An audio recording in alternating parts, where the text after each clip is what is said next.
ಬೆಂಗಳೂರಿನಲ್ಲಿ ಬಿಜೆಪಿ ಶಾಸಕ ಮುನಿರತ್ನ ಮೇಲೆ ಮೊಟ್ಟೆ ದಾಳಿಯಾಗಿತ್ತು. ಮತ್ತೆ ದ್ವೇಷ ರಾಜಕೀಯಕ್ಕೆ ಸಾಕ್ಷಿಯಾಗಿದೆ ಲಕ್ಷ್ಮೀದೇವಿ ನಗರ. ವಾಜಪೇಯಿ ಜನ್ಮದಿನಾಚರಣೆ ಮುಗಿಸಿ ಹೊರಡುವಾಗ ಈ ದಾಳಿ ನಡೆದಿದೆ. ಕಾರ್ಯಕ್ರಮ ಮುಗಿಸಿಕೊಂಡು ಬರುವಾಗ ಏಕಾಏಕಿ ಅಟ್ಯಾಕ್ ಮಾಡಿದ್ದಾರೆ ಕಾಂಗ್ರೆಸ್ ಕಾರ್ಯಕರ್ತರು. ಮುನಿರತ್ನ ಮೇಲೆ ಮೊಟ್ಟೆ ಎಸೆದಿದ್ದಾರೆ. ಕೆರೆ ಕಳ್ಳ, ರೇಪಿಸ್ಟ್ ಮುನಿರತ್ನ ಅಂತ ಕಾರ್ಯಕರ್ತರು ಘೋಷಣೆ ಕೂಗಿದ್ದಾರೆ. ದಾಳಿ ಆದ್ಮೇಲೆ ಬಿಜೆಪಿ ಕಾಂಗ್ರೆಸ್ ಕಾರ್ಯಕರ್ತರ ಮಾರಾಮಾರಿ ಆಗುತ್ತಲ್ಲಿ. ಮೊಟ್ಟೆ ಎಸೆದವನಿಗೆ ಶಾಸಕ ಮುನಿರತ್ನ ಬೆಂಬಲಿಗರು ಥಳಿಸಿದ್ದಾರೆ. ಮೊಟ್ಟೆ ಅಟ್ಯಾಕ್ ನಡೆಸಿದ ಮೂವರನ್ನ ಪೊಲೀಸರು ಬಂಧಿಸಿದ್ದಾರೆ. ಮೊಟ್ಟೆ ದಾಳಿಗೂ ಮೊದಲು ಆಸಿಡ್ ಅಟ್ಯಾಕ್ ಅಂತ ಘೋಷಣೆ ಕೂಗಲಾಗಿತ್ತು. ಮುನಿರತ್ನ ಬೆಂಬಲಿಗರಿಂದಲೇ ಆಸಿಡ್ ಅಟ್ಯಾಕ್ ಘೋಷಣೆ. ಮೊಟ್ಟೆ ದಾಳಿ ಬಳಿಕ ಆಸ್ಪತ್ರೆಗೆ ಶಾಸಕ ಮುನಿರತ್ನ ದಾಖಲಾದರು. ಕೆಸಿ ಜನರಲ್ ಆಸ್ಪತ್ರೆಯಲ್ಲಿ ಅವರಿಗೆ ಪ್ರಥಮ ಚಿಕಿತ್ಸೆ ಕೊಡಲಾಯಿತು. ಕೆಲವೊಂದು ಬೇಸಿಕ್ ಟೆಸ್ಟ್ಗಳನ್ನ ಮಾಡಲಾಯಿತು.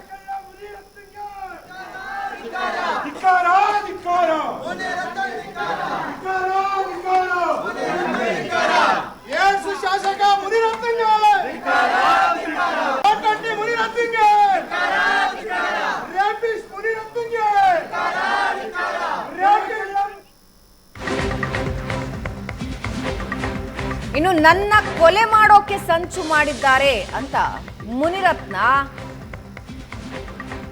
ಆರೋಪ ಮಾಡ್ತಾ ಇದ್ದಾರೆ. ಮೊಟ್ಟೆ ದಾಳಿ ಬಳಿಕ ಡಿಕೆ ಬ್ರದರ್ಸ್ ವಿರುದ್ಧ ಮುನಿರತ್ನ ಆರೋಪ ಮಾಡ್ತಾ ಇದ್ದಾರೆ.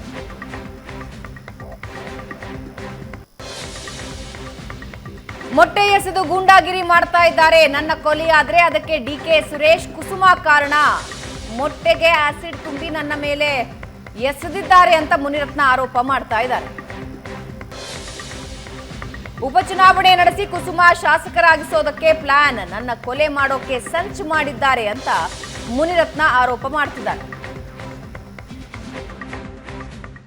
ಕ್ಷೇತ್ರದಲ್ಲಿ ವಾಜಪೇಯಿ ಅವರ ಹುಟ್ಟುಹಬ್ಬದ ಕಾರ್ಯಕ್ರಮಕ್ಕೆ ನಾನು ಬಂದಿದ್ದೆ.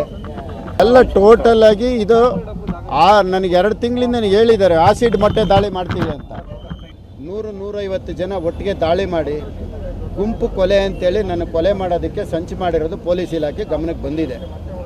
ಪೊಲೀಸ್ ಇಲಾಖೆ ಗಮನಕ್ಕೆ ಬರದೇ ಇದ್ದಿದ್ರೆ 2-3 ಪೊಲೀಸವ್ರು ಬಂದಿರೋರು, ಒಬ್ಬ ಶಾಸಕ ಬರ್ತಾನೆ ಅಂದರೆ.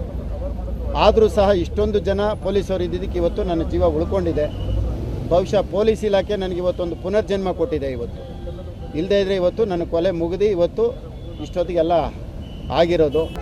ಕಳೆದ ತಿಂಗಳು 9ನೇ ತಾರೀಕು ನಾನು ರಾಷ್ಟ್ರಪತಿಗಳಿಗೆ ಮತ್ತು ಪ್ರಧಾನಮಂತ್ರಿಗಳಿಗೆ ಎಲ್ರಿಗೂ ಸಹ ಪತ್ರ ಬರೆದಿದ್ದೀನಿ.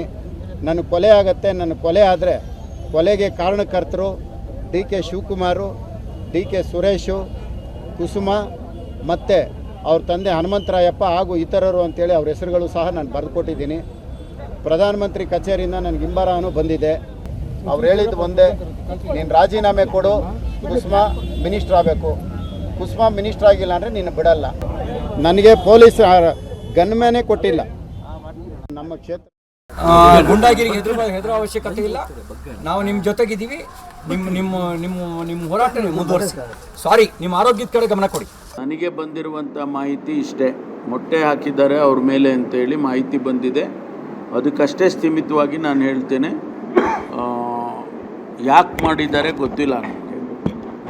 ಅದು ಮೊಟ್ಟೆ ಕೆಲವರು ಯಾರೋ ಈಗ ತಾನೇ ನನಗೆ ನಮ್ಮ ಮಾಧ್ಯಮದ ಸ್ನೇಹಿತರು ಹೇಳ್ತಿದ್ರು, ಅದರಲ್ಲಿ ಆ್ಯಸಿಡ್ ಹಾಕಿದ್ರು ಹಾಗೆ ಹೀಗೆ ಅಂತ ಏನೋ ಹೇಳ್ತಾಯಿದ್ರು. ಇದೆಲ್ಲವನ್ನು ಕೂಡ ನಾನು ವೆರಿಫೈ ಮಾಡಿಸ್ಕೊಳ್ತೇನೆ. ಆನಂತರ ಸತ್ಯಾಂಶ ಏನಿದೆ ಅನ್ನೋದನ್ನು ನಂತರ ಮಾಧ್ಯಮಕ್ಕೆ ತಿಳಿಸ್ತೇನೆ. ಏನು ಆರೋಪ ಮಾಡ್ತಿದ್ದಾರೆ ಡಿ.ಕೆ. ಶಿವಕುಮಾರ್, ಡಿ.ಕೆ. ಸುರೇಶ್ ಅವರೇ ನನ್ನ ಕೊಲೆಗೆ ಸಂಚನ್ನು ರೂಪಿಸಿದ್ದಾರೆ, ಕುಸ್ಮಾನಲ್ಲಿ MLA ಮಾಡೋ ಸಲುವಾಗಿ ಈ ಥರ ತಂತ್ರಗಳು ಮಾಡ್ತಿದ್ದಾರೆ ಅನ್ನೋದು ಆರೋಪ ಮಾಡಿದ್ದಾರೆ. ಅದೆಲ್ಲ ಸ್ಪೆಕ್ಯುಲೇಷನ್ಸು. ನಾವು ಯಾವುದನ್ನು ಕೂಡ ಅದರ ಬಗ್ಗೆ ನಾನು ಯಾವುದನ್ನು ರಿಯಾಕ್ಟ್ ಮಾಡೋಕ್ಕೆ ಹೋಗೋದಿಲ್ಲ. ಕಾಂಗ್ರೆಸ್ನವರು ಅಸಹನೆ ಮಿತಿ ಮೀರ್ತಾ ಇದೆ. ಇವತ್ತು ಏನೇ ವಿರೋಧ ಇರಲಿ, ಏನೇ ಸ್ಥಿತಿಗತಿಗಳಿರಲಿ, ಕಾನೂನನ್ನು ಕೈ ತೆಗೆದುಕೋಬಾರ್ದು ಅನ್ನುವಂಥ ಕನಿಷ್ಠ ಜ್ಞಾನ ಇವತ್ತು ಕಾರ್ಯಕರ್ತರಿಗಿಲ್ಲ ಅಂತಂದರೆ ಇವರು 100 ವರ್ಷದ ಆಚರಣೆ ಮಾಡೋದು ಏನು ಸಾರ್ಥಕತೆ? ಶಾಸಕ ಮುನಿರತ್ನ ಪ್ರಕರಣದಲ್ಲಿ ಹೊಟ್ಟೆ ಹೋಗಿದವರು ಕಾಂಗ್ರೆಸ್ ಕಾರ್ಯಕರ್ತರು ಅಂತ ಹೇಳಿ ಅವರು ಆರೋಪ ಮಾಡ್ತಾ ಇದ್ದಾರೆ. ಗೊತ್ತಿಲ್ಲ ನನಗೆ. ಮೊಟ್ಟೆ ಎಸೆದಿದ್ದಾರೆ ಅಂತ ಗೊತ್ತಿದೆ, ಯಾರು ಅಂತ ಗೊತ್ತಿಲ್ಲ. ಇಬ್ಬರು ಮೊಟ್ಟೆ ಎಸೆದಿದ್ದಾರೆ ಅಂತ ನನಗಿರ್ತಕ್ಕಂಥ ಮಾಹಿತಿ. ಅವರು ಯಾವ ಪಾರ್ಟಿಗೆ ಸೇರಿದ್ದಾರೆ ಅನ್ನೋದು ಗೊತ್ತಿಲ್ಲ. ಪಾರ್ಟಿಗೆ ಸೇರಿದಾರ, ಪಾರ್ಟಿ ಅಲ್ಲದೆ ಇರೋರ ಅಂತ ಪೊಲೀಸ್ನವ್ರು ತನಿಖೆ ಮಾಡ್ತಾರೆ. ಈ ಕಾಂಗ್ರೆಸ್ ಪ್ರಶಾಂತ್, ಕರ್ನಾಟಕದಲ್ಲಿ ನಾನು ನಿನ್ನೆನೂ ನಿಮ್ಮ ಜೊತೆ ಪಾರ್ಟಿ ರೌಂಡ್ಸ್ನಲ್ಲಿ ಮಾತನಾಡುವಾಗ ಇದೇ ಮಾತನ್ನು ಹೇಳಿದ್ದೆ. ಬಟ್ ನಾನು ಇಲ್ಲಿವರೆಗಿನ ನನ್ನ ಸುದ್ದಿ ಮಾಧ್ಯಮದ ಜರ್ನಿಯಲ್ಲಿ ಹಿಂಗಿದ್ದ ಘಟನೆಗಳನ್ನು ನಾನು ತುಂಬ ರೇರಾಗಿ ನೋಡಿದ್ದೀನಿ. ಅಂದರೆ ಶಾಸಕರ ಮೇಲೆಯೇ ಅಟ್ಯಾಕ್ ಮಾಡೋದು, ಈ ರೀತಿಯ ಘಟನೆಗಳು ಮುಂದಿನ ರಾಜ್ಯದ ರಾಜಕೀಯ ಭವಿಷ್ಯ ಏನು ಬರೆಯುತ್ತೆ ಅನ್ನೋದು ನನಗೆ ಪ್ರಶ್ನೆ ಅನಿಸ್ತಾ ಇದೆ. ವಾಟ್ ನೆಕ್ಸ್ಟ್ ಹಾಗಾದರೆ? ವಾಟ್ ನೆಕ್ಸ್ಟ್ ಅನ್ನೋದಕ್ಕಿಂತ ಇದು ಇತ್ತೀಚಿನ ದಿನಗಳಲ್ಲಿ ಅದು ಕಳೆದ ಕರ್ನಾಟಕದ ರಾಜಕಾರಣದ ಪೊಲಿಟಿಕಲ್ ಕಲ್ಚರ್ ಅಂತ ಒಂದಿರುತ್ತೆ. ಆ ಪೊಲಿಟಿಕಲ್ ಕಲ್ಚರ್ನಲ್ಲಿ ಈ ಪ್ರಮಾಣದ ದ್ವೇಷ ರಾಜಕಾರಣ ಇರಲಿಲ್ಲ. ಅಂದರೆ ನೀವು ದಿನ ಬೆಳಗ್ಗೆ ಇದ್ದು ಒಂದು ಪಾರ್ಟಿಯವ್ರ ವಿರುದ್ಧ ಇನ್ನೊಂದು ಪಾರ್ಟಿಯವ್ರು ತೊಡೆ ತಟ್ಟೋದು, ಅವ್ರನ್ನ ಅಟ್ಯಾಕ್ ಮಾಡಲಿಕ್ಕೆ ಹೋಗೋದು, ಅವ್ರ ಮೇಲೆ ಮೊಟ್ಟೆ ಎಸೆಯೋದು, ಅಥವಾ ಸ್ಪೆಷಲ್ ಇನ್ವೆಸ್ಟಿಗೇಷನ್ ಟೀಮ್ ಮಾಡಿ ಜೈಲಿಗೆ ಹಾಕ್ತಕ್ಕಂಥದ್ದು, ಈ ಪರಿಯ ದ್ವೇಷ ರಾಜಕಾರಣ ಕರ್ನಾಟಕದಲ್ಲಿ ಇರಲಿಲ್ಲ. ಅದು ಇತ್ತೀಚಿನ ದಿನಗಳ ಅದಕ್ಕೆ ಎರಡೂ ಕಾರಣಗಳಿವೆ ಅಂತ ನನಗನ್ಸುತ್ತೆ. ಒಂದು, ಬಿ ಜೆ ಪಿ ಕೇಂದ್ರದಲ್ಲಿ ಈ ಬಾರಿ ಅಧಿಕಾರಕ್ಕೆ ಬಂದ ಮೇಲೆ ಅಂದರೆ 2014 ನಂತರ ಸತತವಾಗಿ ವಿಪಕ್ಷಗಳ ಮೇಲೇನು ಕೇಸ್ಗಳನ್ನು ಹಾಕಲಿಕ್ಕೆ ಶುರುವಾಯಿತು. ಎಲ್ಲೆಲ್ಲಿ ವಿಪಕ್ಷಗಳ ಸರ್ಕಾರಗಳು ರಾಜ್ಯಗಳಲ್ಲಿ ಬರ್ತಾ ಇವೆ ಅಲ್ಲಿ ವಿಪಕ್ಷಗಳು ಬಿ ಜೆ ಪಿಯವ್ರ ಮೇಲೂ ಕೂಡ ಕೇಸ್ ಹಾಕ್ತಕ್ಕಂಥ ಒಂದು ಇದನ್ನು ಬರೀ ನನಗನ್ಸುತ್ತೆ ಇದು ಇನ್ ಟೋಟೋ ನೋಡಬೇಕಾಗತ್ತೆ. ಕರ್ನಾಟಕದಲ್ಲಿ ಮಾತ್ರ ಇದನ್ನು ಇಲ್ಲ. ಈಗ ದಿಲ್ಲಿಯಲ್ಲಿ ಕೇಂದ್ರ ಸರ್ಕಾರ ಇಡಿ, CBI ಮತ್ತು ಇನ್ಕಮ್ ಟ್ಯಾಕ್ಸ್ಗಳನ್ನು ಬಳಸಿ ಯಾರ್ಯಾರ ಮೇಲೆ ದಾಳಿಗಳನ್ನು ನಡೆಸಿದೆ, ಯಾವ್ಯಾವ ರಾಜಕೀಯ ಪಕ್ಷಗಳನ್ನು ಒಡೆದಿದೆ. ಹಿಂದೆ ಒಡೆದಿರಲಿಲ್ವ ಅಂತ ನೀವು ಕೇಳ್ಬೋದು. ಹಿಂದೆ ಕಾಂಗ್ರೆಸ್ ಇದ್ದಾಗಲೂ ಇದು ನಡೆದಿತ್ತು. ಆದರೆ ಇದೊಂದು ಅತಿರೇಕಕ್ಕೆ ಕಳೆದ 7-8 ವರ್ಷಗಳಲ್ಲಿ ಹೋಗಿ ತಲುಪ್ತಾ ಇದೆ. ಈಗ ಮುನಿರತ್ನ ಅವರ ಪ್ರಕರಣವನ್ನೇ ತೆಗೆದುಕೊಳ್ಳೋಣ. ಮುನಿರತ್ನ ಮತ್ತು D K Shivakumar, D K Suresh ಎಲ್ಲರೂ ಒಟ್ಟಿಗೆ ಇದ್ದರು. ಯಾವಾಗ 2019ರಲ್ಲಿ ಮುನಿರತ್ನ ಕುಮಾರಸ್ವಾಮಿ ಅವರು ಮುಖ್ಯಮಂತ್ರಿಯಾಗಿದ್ದಾಗ ಹೊರಗಡೆ ಬಂದರು, ಅವರೇನು ಬಿ ಜೆ ಪಿಗೆ ಹೋದರು, ಆಗಿನಿಂದ ಮುನಿರತ್ನ ಮತ್ತು ಡಿ ಕೆ ಸುರೇಶ್ ನಡುವಿನ ರಾಜಕೀಯ ವೈರತ್ವ ಜಾಸ್ತಿ ಆಯಿತು. ಒಂದು ಕಾಲಕ್ಕೆ ನಿಮ್ಗೆ ನೆನಪಿದ್ರೆ ಬಿ ಜೆ ಪಿಯವರೇ ಹೋಗಿ ಮುನಿರತ್ನ ನಕಲಿ ಮತದಾನದ ಚೀಟಿಗಳನ್ನು ಕೊಡ್ತಾ ಇದ್ದಾರೆ ಅನ್ನೋದು ರಾತ್ರಿ ತುಳಸಿ ಮುನ್ರಾಜ್ ಗೌಡ ಇವರೆಲ್ಲ ಹೋಗಿ ಅಟ್ಯಾಕ್ ಮಾಡಿದ್ರಲ್ವ ಚುನಾವಣೆ ಸಂದರ್ಭದಲ್ಲಿ. ಆಗ ಮುನಿರತ್ನ ವಿರುದ್ಧ ಬಿ ಜೆ ಪಿಯವರು ಬಹಳ ದೊಡ್ಡ ಹೋರಾಟವನ್ನು ನಡೆಸ್ತೀವಿ ಅಂತಕ್ಕಂಥದ್ದನ್ನು ಹೇಳಿದ್ರು. ಆಮೇಲೆ ಅವ್ರು ಬಿ ಜೆ ಪಿಗೆ ಬಂದರು. ಅದಾದಮೇಲೆ ಡಿ ಕೆ ಸುರೇಶ್ ಮತ್ತು ಡಿ ಕೆ ಶಿವಕುಮಾರ್, ಮುನಿರತ್ನ ಒಂದು. ಈಗ ನನಗನ್ಸುತ್ತೆ ನೋಡಿ, 2023ರ ಚುನಾವಣೆಯಲ್ಲಿ ಕುಸುಮಾ ವರ್ಸಸ್ ಮುನಿರತ್ನ ಒಂದು ದೊಡ್ಡ ಪೊಲಿಟಿಕಲ್ ಫೈಟ್ ನಡೀತು. ಅದರಲ್ಲಿ ಮುನಿರತ್ನ ಸ್ಕ್ರೇಪ್ ಥ್ರೂ ಆದರು. ಇಲ್ಲಾಂದರೆ ನಾನ್ ಒಕ್ಕಲಿಗ ಅನ್ನುವ ಕಾರಣಕ್ಕೋಸ್ಕರ ಕುಸುಮಾ ಇಡೀ ಒಕ್ಕಲಿಗ ಕ್ರೋಢೀಕರಣ ಮಾಡ್ಕೊಳ್ತಾರೆ ಅಂತಕ್ಕಂಥದ್ದನ್ನು ಹೇಳಲಾಗ್ತದೆ. ನಾನು ಸ್ವಲ್ಪ ಬ್ಯಾಕ್ಗ್ರೌಂಡ್ ಹೇಳ್ತಾ ಇದ್ದೀನಿ. ಆದರೆ ಯಾವಾಗ ಇದು ಚರಮಕ್ಕೆ ಹೋಯಿತು ಅಥವಾ ಅತಿರೇಕಕ್ಕೆ ಹೋಯಿತು ಅಂತಂದರೆ 2024ರ ಲೋಕಸಭಾ ಚುನಾವಣೆಯಲ್ಲಿ ಮುನಿರತ್ನ ಡಾಕ್ಟರ್ ಮಂಜುನಾಥ್ ಅವ್ರನ್ನ ತಂದು ಕ್ಯಾಂಡಿಡೇಟ್ ಮಾಡಲಿಕ್ಕೆ ಮುನಿರತ್ನ ಮತ್ತು ಯೋಗೇಶ್ವರ್ ಕಾರಣರಾಗಿದ್ದರು. ಯೋಗೇಶ್ವರ್ ಅದೇ ಡಿ ಕೆ ಶಿವಕುಮಾರ್ ಮತ್ತು ಡಿ ಕೆ ಸುರೇಶ್ರ ತೆಕ್ಕೆಗೆ ಹೋದರು. ಮುನಿರತ್ನ ಹೊರಗುಳಿದ್ರು. ಅವರು ಡಾಕ್ಟರ್ ಮಂಜುನಾಥ್ ಪರವಾಗಿ ಓಡಾಡಿದರು. ಇಡೀ ಚುನಾವಣೆಯಲ್ಲಿ ಬೆಂಗಳೂರಿನ ರಾಜರಾಜೇಶ್ವರಿ ನಗರ ಮತ್ತು ಬೆಂಗಳೂರು ದಕ್ಷಿಣ, ಆನೇಕಲ್ ಮತ್ತು ಕುಣಿಗಲ್ ಇಲ್ಲಿನ ಮತಗಳು ನಿರ್ಣಾಯಕವಾಗಿ ಡಾಕ್ಟರ್ ಮಂಜುನಾಥ್ ಗೆದ್ದರು. ಆ ಕಾರಣದಿಂದ ಡಿ ಕೆ ಶಿವಕುಮಾರ್, ಸುರೇಶ್ ವರ್ಸಸ್ ಮುನಿರತ್ನರ ಒಂದು ಪೊಲಿಟಿಕಲ್ ಫೈಟ್ ಏನಿದೆ ಅದು ಇನ್ನಷ್ಟು ಅತಿರೇಕಕ್ಕೆ ಹೋಗಿದೆ. ಈಗ ಮುನಿರತ್ನ ವಿರುದ್ಧ ಕೇಸ್ಗಳು ದಾಖಲಾದವು. ನೀವು ತಪ್ಪು ಮಾಡಿದರೆ ನಿಶ್ಚಿತವಾಗಿ ಕೇಸ್ ಹಾಕಿ ಸ್ಪೆಷಲ್ ಇನ್ವೆಸ್ಟಿಗೇಷನ್ ಟೀಮ್ ತನಿಖೆಯನ್ನು ನಡೆಸ್ತಾ ಇದೆ. ಅದರ ಬಗ್ಗೆ ಯಾರ್ದು ಅಭ್ಯಂತರ ಇರುವ ಪ್ರಶ್ನೆಯೇ ಇಲ್ಲ. ಆದರೆ ವಿಪಕ್ಷದ ಒಬ್ಬ ಶಾಸಕ ಅನ್ನುವ ಕಾರಣಕ್ಕೋಸ್ಕರ ಅವರು ಯಾವುದೋ ಒಂದು ಅಟಲ್ ಬಿಹಾರಿ ವಾಜಪೇಯಿ ಅವರದ್ದು ಯಾವುದೋ ಒಂದು ಕಾರ್ಯಕ್ರಮಕ್ಕೆ ಬಂದಾಗ ಅವ್ರದ್ದೇ ಕ್ಷೇತ್ರದಲ್ಲಿ ಮೊಟ್ಟೆಗಳನ್ನು ಎಸಿತಕ್ಕಂಥದ್ದು ಅದು ಸರಿಯಾದ ಪರಂಪರೆ. ಕಾರ್ಯಕರ್ತರನ್ನ ಬಳಸಿಕೊಂಡು ಅಟ್ಯಾಕ್ ಮಾಡಿಸೋ ಸಂಸ್ಕೃತಿ ಬಗ್ಗೆ ನನಗೆ I am shocked about CT. Ravi ಮತ್ತು ಮುನಿರತ್ನ. ನಾನು ಬೇರೆ ರಾಜ್ಯಗಳಲ್ಲಿ ಇದನ್ನು ನೋಡಿದ್ದೀನಿ. ಫಾರ್ ಎನ್ ಎಕ್ಸಾಂಪಲ್ ಆಂಧ್ರದಲ್ಲಿ ಇಂಥದ್ದೆಲ್ಲ ನೋಡಿದ್ದೀವಿ ನಾವು, ತುಂಬ ತಮಿಳ್ನಾಡಲ್ಲಿ ನೋಡಿದ್ದೀವಿ, ಆ್ಯಂಡ್ ಉತ್ತರ ಭಾರತದ ಕೆಲವು ರಾಜ್ಯಗಳಲ್ಲಿ ನೋಡಿದ್ದೀವಿ. ಕರ್ನಾಟಕಕ್ಕೆ ಇದು ಕೆಟ್ಟ ಸಂಸ್ಕೃತಿ, ಹೊಸ ಸಂಸ್ಕೃತಿ, ಆ್ಯಂಡ್ ಇದು ಕೆಟ್ಟ ಸಂಸ್ಕೃತಿ. ನಾನು ಹೇಳೋದು, ಕಾರ್ಯಕರ್ತರು ನಿಂತ್ಕೊಳ್ತಾರೆ, ಎದುರುಗಡೆಯಿಂದ ಪ್ರೊಟೆಸ್ಟ್ ಮಾಡ್ತಾರೆ, ಕೂಗುತ್ತಾರೆ, ಕೈಗೆ ಬಟ್ಟೆ ಕಟ್ಕೊಳ್ತಾರೆ, ಅದು ಎಲ್ರಿಗೂ ಹಕ್ಕಿದೆ. ಎದುರುಗಡೆ ನಿಂತ್ಕೊಂಡು ನಮಗಿಷ್ಟ ಇಲ್ಲದೆ ಇರೋ ಶಾಸಕನೋ ಅಥವಾ ಸಂಸದನೋ ಅವರ ವಿರುದ್ಧ ಹೋರಾಟ ಮಾಡೋದು. ಬಟ್ ನೀವು ಏನನ್ನು ಕಲಿಸ್ತಿದ್ದೀರಾ ಕಾರ್ಯಕರ್ತರಿಗೆ? ತಗೊಂಡು ಹೋಗಿ ಹೊಡೀರಿ, ಅವರನ್ನು ಹೊಡೀರಿ, ಅಟ್ಯಾಕ್ ಮಾಡಿ. ಒಬ್ಬ ಜನಪ್ರತಿನಿಧಿ ಒಂದು ಕಾನ್ಸ್ಟಿಟ್ಯೂನ್ಸಿಯಲ್ಲಿ ಒಂದು 2 ಲಕ್ಷ 2.5 ಲಕ್ಷ ಮತದಾರರಲ್ಲಿ ಹೆಚ್ಚು ಮತನ ಪಡೆದು ಆಯ್ಕೆ ಮಾಡ್ಕೊಂಡು ಬಂದಿರೋ ಒಬ್ಬ ಶಾಸಕನನ್ನ ನೀವು ಅಟ್ಯಾಕ್ ಮಾಡಿ, ಅವ್ರ ಮೇಲೆ ಹೋಗಿ ಹೊಡೀರಿ ಅಂತ ಏನನ್ನು ಕಲಿಸ್ತಾ ಇದ್ದಾರೆ? I would question the government. ನಾನು ನೇರವಾಗಿ ಸಿದ್ದರಾಮಯ್ಯ ಅವರ ಗೌರ್ಮೆಂಟನ್ನು ನಾನು ಪ್ರಶ್ನೆ ಮಾಡೋದು, ನಿಮ್ಮದೇ ಪಕ್ಷದ ಕಾರ್ಯಕರ್ತರು ನಡ್ಕೊಳ್ತಾ ಇರೋ ರೀತಿ ಇದು. ಏನನ್ನು ಕೊಡ್ತಾ ಇದ್ದೀರಾ ಮುಂದಿನ ಜನ್ರೇಷನ್ಗೆ? ಹೊಡಿಬೇಡಿ, ನೀವು ಆಂಧ್ರದಲ್ಲಿ ಏನು ನೋಡ್ತಾ ಇದ್ರಿ, ಕೈಯಲ್ಲಿ ದೊಣ್ಣೆಗಳು ಹಿಡ್ಕೊಂಡು ಹೋಗಿ ಹೊಡಿಯೋದು. ಮುಂದಿನ ದಿನಗಳಲ್ಲಿ ಅದೇ ಬರುತ್ತೆ ಅನ್ಸುತ್ತೆ ಪ್ರಶಾಂತ್ ನನಗೆ. ಹೋಗಿ 2 ಶಾಸಕರ ಮೇಲೆ, ಸಿ ಟಿ ರವಿ ಮೇಲೆ ಅಟ್ಯಾಕ್ ಆಯಿತು. ಸಿ ಟಿ ರವಿಯನ್ನು ಹೊಡೆಯೋದಕ್ಕೆ ಹೋದರು, ಅವರ ಬಗ್ಗೆ ಒಂದು FIR ಇಲ್ಲ, ಇಲ್ಲಿವರೆಗೆ ಒಂದು FIR ಇಲ್ಲ. ಆ್ಯಂಡ್ ಒಬ್ಬ ಶಾಸಕ ತನ್ನದೇ ಕ್ಷೇತ್ರದಲ್ಲಿ ನಡ್ಕೊಂಡು ಹೋಗಬಾರ್ದಂತೆ. ಪೊಲೀಸರು ಹೇಳಿದ್ರಂತೆ ಮುನಿರತ್ನಗೆ, ಸರ್ ನಡ್ಕೊಂಡು ಹೋಗಬೇಡಿ ಅಂತ. ಅಂದರೆ ಆ ರೀತಿಯ ಭಯದ ವಾತಾವರಣ ಒಬ್ಬ ಶಾಸಕ ತನ್ನದೇ ಕ್ಷೇತ್ರದಲ್ಲಿ ಎದುರಿಸ್ಬೇಕಾ? ಮೊಟ್ಟೆ ಹೊಡಿತೀರಾ ನೀವು? ಮೊಟ್ಟೆ ಹೊಡಿಬಹುದು, ಇನ್ನೂ ಏನೋ ಹೊಡಿಬಹುದು. ಅಂಡ್ ಯಾವ ಪ್ರೆಸಿಡೆಂಟ್ನ ನೀವು ಮೊಟ್ಟೆ ಹೊಡಿಬಹುದು, ನಾಳೆ ಇನ್ನೇನಾದ್ರೂ ಹೊಡಿಬಹುದು. ನಾನು ಅದನ್ನೇ ಹೇಳ್ತಿರೋದು. ಆಂಧ್ರದಲ್ಲಿ ನಾವು ನೋಡ್ತೀವಿ, ದೊಣ್ಣೆ ಹಿಡ್ಕೊಂಡು ಹೊಡೆದಾಡ್ತಾರೆ. ಅದು ಕಾರ್ಯಕರ್ತರು ನಡುವೆ ಹೊಡೆದಾಟ.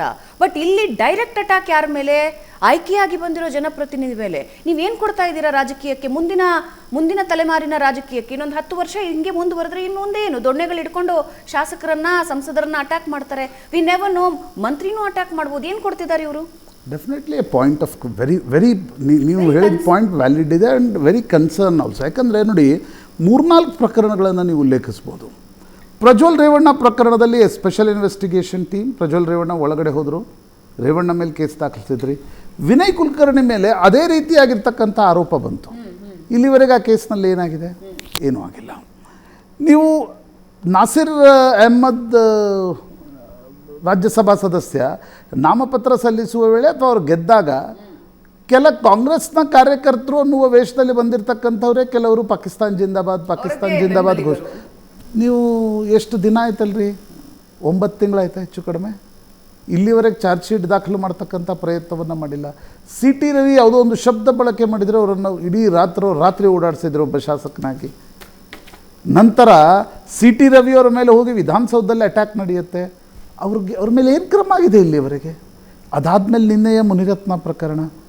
ನೀವು ಹೇಳಿದಂತೆ ಈ ಪೊಲಿಟಿಕಲ್ ಕಲ್ಚರ್ ಏನಾದರೂ ಕರ್ನಾಟಕಕ್ಕೆ ಕಾಲಿಟ್ಟರೆ ನಾವು ಇನ್ನಷ್ಟು ವರ್ಸ್ಟ್ ಕೈಂಡ್ ಆಫ್ ಪಾಲಿಟಿಕ್ಸನ್ನು ನೋಡಲಿದ್ದೀವಿ.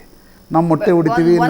I would request all the leaders Prashant, ರಾಜ್ಯದ ಎಲ್ಲ ಹಿರಿಯ ರಾಜಕಾರಣಿಗಳು, ಹೂ ಎವರ್, ಯಾವ ಪಾರ್ಟಿ ಅಂತಿಲ್ಲ, ನೀವೇನು ಕೊಡ್ತಾ ಇದ್ದೀರಾ ಅನ್ನೋದನ್ನ ದಯವಿಟ್ಟು ಯೋಚನೆ ಮಾಡಿ. ಆ್ಯಂಡ್ ಪ್ರತಿಯೊಂದು ಪಕ್ಷದ ಹಿರಿಯ ರಾಜಕೀಯ ವ್ಯಕ್ತಿಗಳು ಇದನ್ನ ಗಮನ ಹರಿಸಿ. Don't think in the only party ಬಗ್ಗೆ ಯೋಚನೆ ಮಾಡಬೇಡಿ. ನಾನು ಅದನ್ನೇ ಹೇಳ್ತಾನೆ, ಪಾರ್ಟಿ ಬಗ್ಗೆ ಯೋಚನೆ ಮಾಡಬೇಡಿ, ಜನರ ಬಗ್ಗೆ ಯೋಚನೆ ಮಾಡಿ. ಅಲ್ಲ, ನನಗೆ ನಿನ್ನೆಯಿಂದ ಅನ್ನಿಸ್ತಾ ಇರೋದು, ಒಬ್ಬ ಶಾಸಕನಿಗೆ ಈ ಗತಿ ಅಂದರೆ ಎಲ್ಲಿ ಬೇಕಾದರೂ ಅಟ್ಯಾಕ್ ಮಾಡಬಹುದು, ಅವನದ್ದೇ ಕ್ಷೇತ್ರದಲ್ಲಿ ಅಟ್ಯಾಕ್ ಮಾಡಬಹುದು. ಅಂದರೆ ನಾಳೆ ಸರ್ಕಾರದ ವಿರುದ್ಧ ಏನೋ ಒಂದು ಅಸಮಾಧಾನ ಯಾವುದೋ ಒಬ್ಬ ವ್ಯಕ್ತಿ ತೋಡ್ಕೊಂಡ್ರೆ ಆತನಿಗೆ ಯಾವ ರೀತಿ ಭಯ ಇರಬಹುದು? ಇದು ಕೇರಳ ಅಲ್ಲ, ರೈಟ್? ಈಗ ಒಂದು ಸುದ್ದಿ ಬರ್ತಾ ಇದೆ.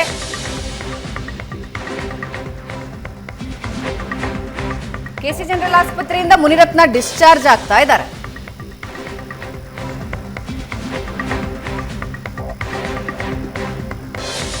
ಬಿಜೆಪಿ ಶಾಸಕ ಮುನಿರತ್ನ ಮೇಲೆ ನಿನ್ನೆ ಮೊಟ್ಟೆ ಅಟ್ಯಾಕ್ ಆದ್ಮೇಲೆ KC ಜನರಲ್ ಆಸ್ಪತ್ರೆಯಲ್ಲಿ ಚಿಕಿತ್ಸೆ ಪಡ್ಕೊಂಡಿದ್ರು. ಒಂದಷ್ಟು ಬೇಸಿಕ್ ಟೆಸ್ಟ್ಗಳಾಗಿದ್ವು ಅವರ ಆರೋಗ್ಯದ ಬಗ್ಗೆ. ಈಗ ಡಿಸ್ಚಾರ್ಜ್ ಆಗ್ತಾ ಇದ್ದಾರೆ.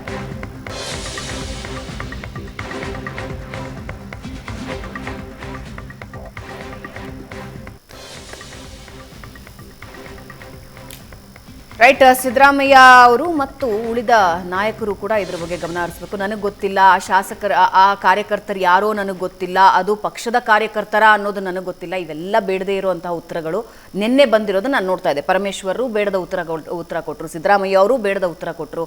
ನಿಮಗೆ ಗೊತ್ತಿದೆ ಯಾರು, ಯಾಕೆ, ಯಾವ ಕಾರಣಕ್ಕೆ ಮಾಡಿಸಿದ್ದಾರೆ ಅಂತ. ದಯವಿಟ್ಟು ರೌಡಿಸಮ್ನ ಸಂಸ್ಕೃತಿಯನ್ನ, ಡೈರೆಕ್ಟಾಗಿ ಹೇಳ್ತಾ ಇದ್ದೀನಿ, ರೌಡಿಸಮ್ನ ಸಂಸ್ಕೃತಿಯನ್ನ ಕರ್ನಾಟಕ ಪಾಲಿಟಿಕ್ಸ್ಗೆ ತರಬೇಡಿ ದಯವಿಟ್ಟು. ಮುಂದಿನ ಜನರೇಷನ್ ಇದರಿಂದ ಬಹಳ ಅನುಭವಿಸುತ್ತೆ. ನೀವೇನು ಕೊಟ್ಟು ಹೋಗ್ತಾ ಇದ್ದೀರಾ ಅಂದರೆ ರೌಡಿಸಮ್ನ ಕೊಟ್ಟು ಹೋಗ್ತಾ ಇದ್ದೀರಾ ಅನ್ನೋ ಟ್ಯಾಗ್ಲೈನನ್ನು ಹೊತ್ಕೊಂಡು ದಯವಿಟ್ಟು ರಾಜಕೀಯ ಮಾಡಬೇಡಿ. This is what as a women, as ಒಬ್ಬ ಕರ್ನಾಟಕದ ಪ್ರಜೆಯಾಗಿ ನಾನು 12 ಗಂಟೆಗೆ ಒಂದು ಪ್ರೆಸ್ ಮೀಟ್ ಮಾಡ್ತಾರೆ. ಸರ್ ಈಗ ವೈದ್ಯರು ಏನು ಹೇಳಿದ್ರು ಅಂತ 12 ಗಂಟೆಗೆ ಫುಲ್ ಅಲ್ಲ ಭಾಳ ಅದರಲ್ಲಿ ದೂರವಾಗಿ ಸರ್ ಮೇಲ್ನೋಟಕ್ಕೆ ಅದರಲ್ಲಿ ಏನಾದರೂ ಆ್ಯಸಿಡ್ ಇರುವಂಥದ್ದು ಏನಾದರೂ ಕಾಣಿಸ್ಕೊಂಡಿತ್ತ ಹೇಗೆ ಅಂತ ಅಮ್ಮ ಡಾಕ್ಟರ್ ಹೇಳಿದ್ರು ಅಂತ ಪೊಲೀಸ್ ಇಲಾಖೆ ಅವರ ಕೈಗೊಂಬೆಯಾಗಿ ಕೆಲಸ ಮಾಡ್ತೀನಿ. ನಾನು 12 ಗಂಟೆಗೆ ಬರ್ತೀನಿ. ಓಕೆ ಸರ್ ಎಲ್ಲಿ ಸರ್ ಪ್ರೆಸ್ ಮೀಟ್? ನಾನು ಹೇಳ್ತೀನಿ. ಆಯ್ತು ಸರ್ ಓಕೆ.